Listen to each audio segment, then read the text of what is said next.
Our next guest, Kirby Smart, the head coach at Georgia. Coach, thank you very much for being with us. First of all, how are you and your program and during these rather unfortunate times?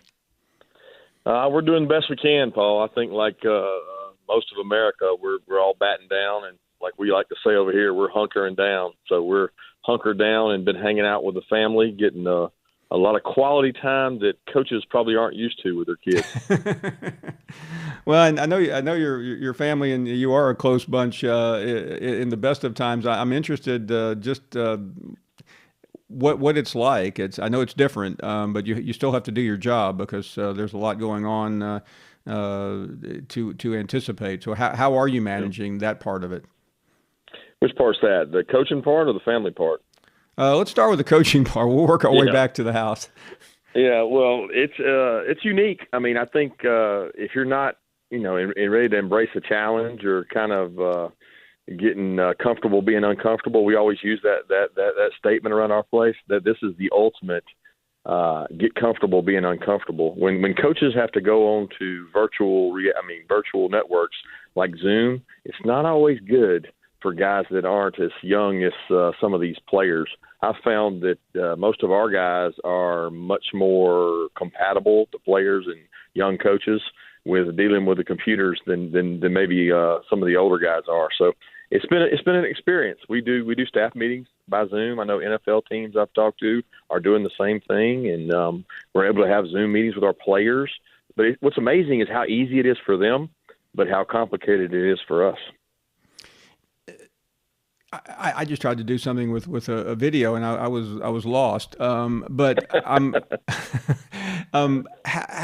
what do you miss though in talking? I mean, obviously, other than being in the room, but Yeah. the adaptability, as you mentioned, is a challenge. How do you overcome that in time?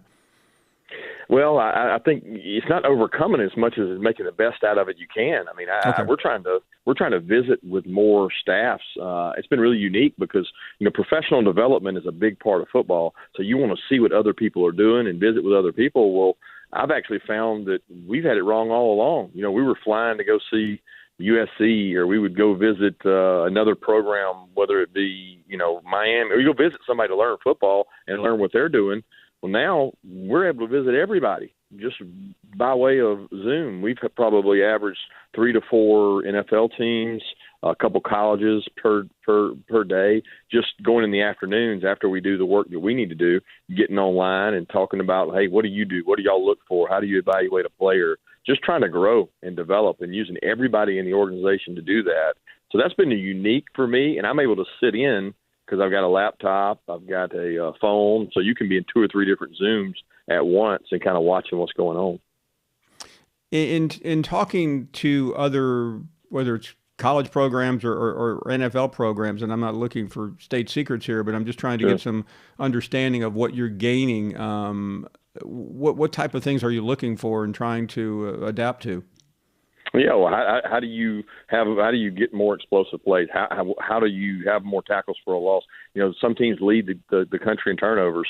Maybe they did it a unique way. Maybe they got a little more out of it than maybe we did. So we're just trying to get one little bit of knowledge out of somebody and everybody. And we share. We did some good things this year, so we like to share ideas, and you give and take. And as long as you're taking more than you're giving, you're usually coming out on the upward end of that. We visited with some scouting departments in the NFL and just, criteria. What are they looking for? How do they evaluate? Because the minute you think you've got it figured out, you're probably going to get passed by. So we're always looking for a little bit of an edge.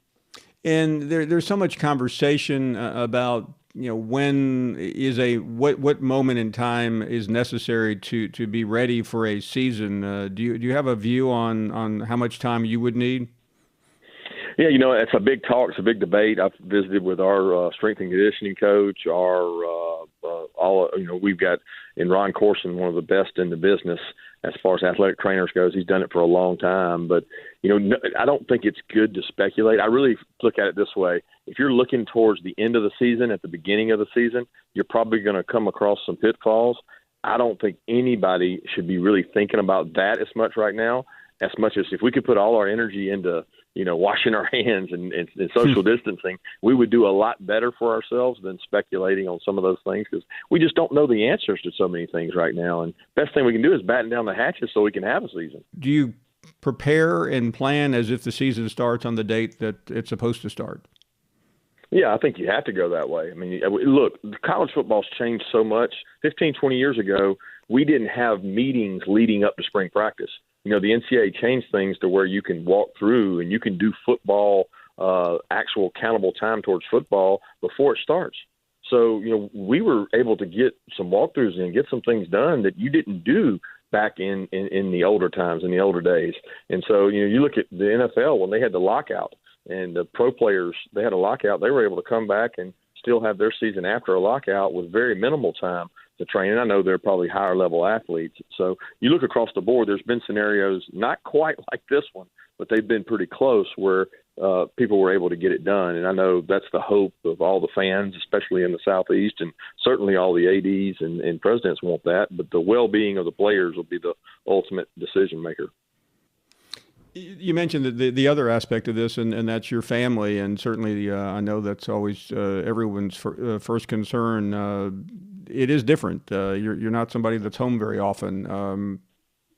What's it been like?